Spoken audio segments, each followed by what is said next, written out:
जय हिंद दोस्तों, स्वागत है आप सभी का पाथफाइंडर पर। सो दोस्तों, in a very amazing development by India, हमने दोस्तों एक ऐसी एडवांस्ड टेक्नोलॉजी को डेवलप कर लिया है जिसके माध्यम से हम लोग पूरे साउथ एशिया के रीजन में एक ऐसे जैमिंग टेक्नोलॉजी को लेकर आए हैं जिससे कि जो ग्लोबल नेविगेशन सैटेलाइट सिस्टम्स हैं, जैसे कि अमेरिका का जीपीएस हुआ, जैसे कि चाइना का जाना माना बाइडू सिस्टम हुआ, इनको हम लोग अब डायरेक्टली ब्लॉक कर सकते हैं। आप लोग यहाँ पे देख सकते हैं, ये ऊपर वाली खबर आपके सामने है। India has now developed an advance satellite navigation system jammer to counter China's BeiDou. और ये दोस्तों केवल चाइना के लिए बहुत बड़ा झटका नहीं है, बल्कि पाकिस्तान के लिए भी बहुत बड़ा ब्लो है, बिकॉज रिसेंटली इन दोनों देशों के बीच में आज से 4-5 साल पहले एक समझौता किया गया था, जिसमें पाकिस्तान की जो मिलिट्री है, स्पेसिफिकली उनकी जो एयरफोर्स है,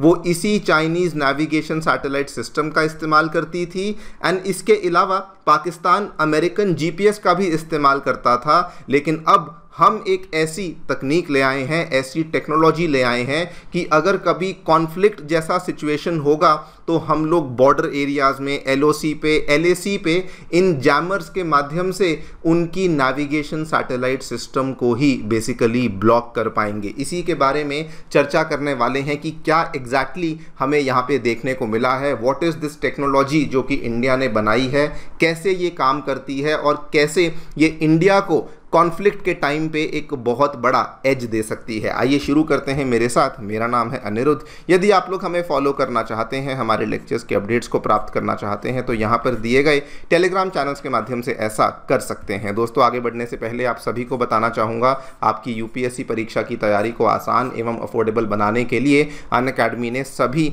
यूपीएससी से संबंधित रिसोर्सेज को निःशुल्क अवेलेबल करवा दिया है। फिर भले वो मंथली करंट अफेयर्स की मैगजीन्स हों, प्रीवियस ईयर क्वेश्चंस हों, एनसीईआरटी नोट्स की समरीज हो या प्रीलिम्स के फ्री मॉक टेस्ट हो, इन सभी चीज़ों के जो लिंक्स हैं वो नीचे डिस्क्रिप्शन बॉक्स में दिए गए हैं। फिर भी कोई डाउट है, कोई भी आपको क्वेरी है, आप लोग सीधा स्क्रीन पे दिए गए इन फ़ोन नंबर्स पे फ़ोन कर सकते हैं और हमारी जो काउंसलिंग टीम है वो आपको असिस्टेंस प्रोवाइड करवा देगी। यदि आप अभी कॉलेज से पास आउट हुए हैं, डेफिनेटली इन फ़ोन नंबर्स पे फ़ोन करिए, आपको डायरेक्शन प्रोवाइड करने में भी हमारी काउंसलिंग टीम हेल्प कर सकती है। All right, so directly coming to the news, क्या देखने मिला है दोस्तों? रिपोर्ट्स बता रही हैं कि हमारे भारत ने एक कटिंग एज एसएनएस जैमर को डेवलप कर लिया है, सैटेलाइट नेविगेशन सिस्टम जैमर को डेवलप कर लिया है, जो कि वैसे तो वो already global navigation satellite systems जैसे कि अमेरिका का जीपीएस हुआ, रशिया का ग्लोनास हुआ, यूरोप का गैलीलियो हुआ,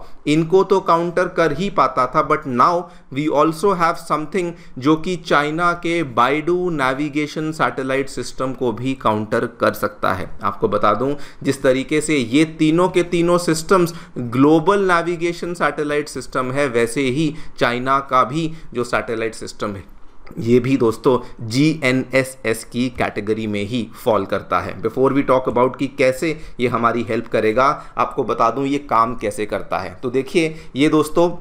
काम करने का तरीका बड़ा सिंपल है। जैसे जो ये सैटेलाइट सिस्टम्स होते हैं नेविगेशन वाले, ये रेडियो फ्रीक्वेंसीज़ के आधार पे काम करते हैं और ये क्या करेगा, वहाँ से आने वाले रेडियो फ्रीक्वेंसीज़ के सिग्नल्स को बेसिकली जैम करना शुरू कर देता है, जिससे कि ये सैटेलाइट नेविगेशन सिस्टम्स की फंक्शनिंग को सीधे तौर पे डिसरप्ट कर सकता है। और अभी तक जो इसमें सिस्टम्स लगे हुए थे वो केवल अमेरिकी, रशिया या फिर यूरोपियन सैटेलाइट सिस्टम्स को ही ब्लॉक करते थे, लेकिन अब जो एक कंपनी इसमें इन्वॉल्व है, अकॉर्ड सॉफ्टवेयर एंड सिस्टम्स, उन्होंने साफ साफ कहा है कि अब हमने जैमर में एक मॉड्यूलर आर्किटेक्चर को फीचर करना शुरू कर दिया है, जो कि डुअल फ्रीक्वेंसीज को ब्लॉक कर पाएगा, इवन उन फ्रीक्वेंसीज को ब्लॉक कर पाएगा जो कि बाइडू से हमें देखने को मिलती हैं। तो दोस्तों, इसमें एक नई फ्लेक्सिबिलिटी को ऐड ऑन कर दिया है, जिसके माध्यम से इस तरह के सिस्टम्स होते हैं दोस्तों जिनको डिप्लॉय किया जाता है, जिसके माध्यम से आप बड़ी आसानी से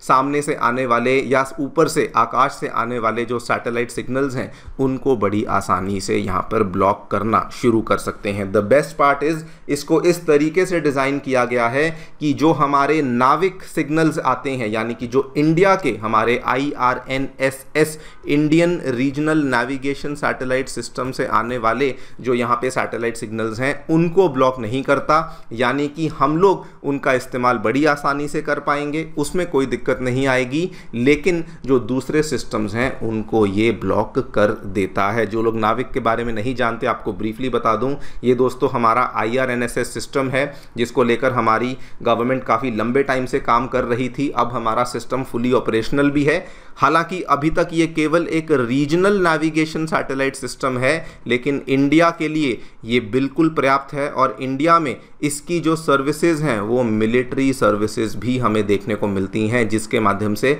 हमारी आर्म्ड फोर्सेस बड़ी आसानी से इसका इस्तेमाल कर भी पाती हैं। नाउ क्वेश्चन ये आता है कि ये जो टेक्नोलॉजी हमने डेवलप करी है ये भारत के लिए बहुत बड़ी अचीवमेंट कैसे बन जाती है। देखिए, आपको याद करवा दूं दोस्तों, बाइडू जब चाइना ने तैयार किया था, उन्होंने 2020 में ऐलान कर दिया था कि ये अब एक ग्लोबल सैटेलाइट सिस्टम बन चुका है, जो कि ना केवल वो अपनी सिविलियन एप्लीकेशंस के लिए इस्तेमाल करते हैं बल्कि अपनी मिलिट्री के एप्लीकेशंस के लिए भी इस्तेमाल करते हैं। और अब हमने एक ऐसा सिस्टम बना लिया जो कि बाइडू को डायरेक्टली टारगेट करेगा। और आज की डेट में आप सभी जानते हैं, भले कोई मिसाइल हो, भले कोई एयरक्राफ्ट हो, भले कोई एवैक्स सिस्टम हो, हर चीज़ को सैटेलाइट नेविगेशन सैटेलाइट सिस्टम की आवश्यकता पड़ती है, लेकिन उसी को अब हम लोग ब्लॉक कर रहे हैं। स्पेशली अगर हम बॉर्डर एरिया सिचुएशंस या वहाँ पर सीमा पे कोई गतिरोध हो रहा है उसकी बात करें, LAC पे मान लीजिए लद्दाख में कुछ हो रहा है या फिर जैसे अभी LOC पे हुआ है, तो उस केस में इंडिया अपनी इस टेक्नोलॉजी को इस्तेमाल करके उनको बेसिकली रिडंडेंट कर सकता है। उनकी जितने बड़े बड़े वहाँ पे वेपन्स हैं उनको डेफिनेटली उनके पास बैकअप ज़रूर होंगे, लेकिन एक बार के लिए उनको बहुत बड़ा झटका लगेगा जब उनको सडनली रियलाइज होगा कि उनके जो सिस्टम्स हैं वो वहाँ पर काम ही नहीं कर रहे हैं। और ये इंडिया के लिए बहुत बड़ा सिग्निफिकेंट लीप है, बिकॉज अब हमारे पास तो नाविक है, साउथ एशिया में वो तो चलेगा ही चलेगा, लेकिन दूसरे सिस्टम्स को ऐसे डिफिकल्ट टाइम्स पे हम लोग आसानी से ब्लॉक कर पाएंगे और उनके सिस्टम्स को काम करने का मौका ही नहीं मिलेगा। आपको याद करवा दूं, अभी वाला जो कॉन्फ्लिक्ट हुआ था वहाँ पर भी सिमिलर चीज़ देखने को मिली थी। ये आज से 4 दिन पुराना आर्टिकल है, आप चाहें तो जाकर के डेक्कन हेरल्ड में पढ़ भी सकते हैं। चाइना के बाइडू ने वो ना केवल पाकिस्तान को सप्लाई कर रहे हैं अपनी नेविगेशन सर्विसेज, बल्कि अब वो श्रीलंका, नेपाल और बांग्लादेश को भी प्रमोट कर रहे हैं कि आप भी आइए और हमारे नेविगेशन सैटेलाइट सिस्टम को इस्तेमाल कर सकते हैं।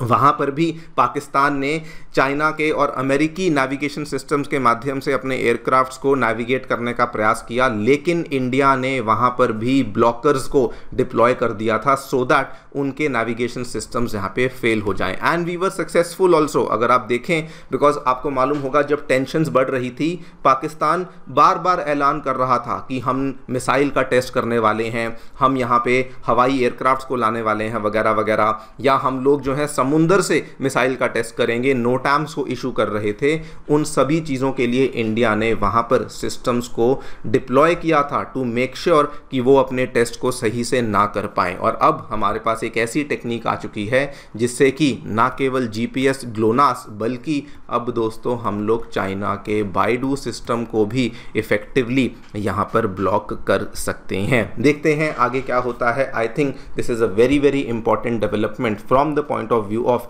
India's armed forces. बाकी आप लोग जो भी सोचते हैं हमें डेफिनेटली बताएं कमेंट सेक्शन में। Thank you so much for listening, stay tuned and stay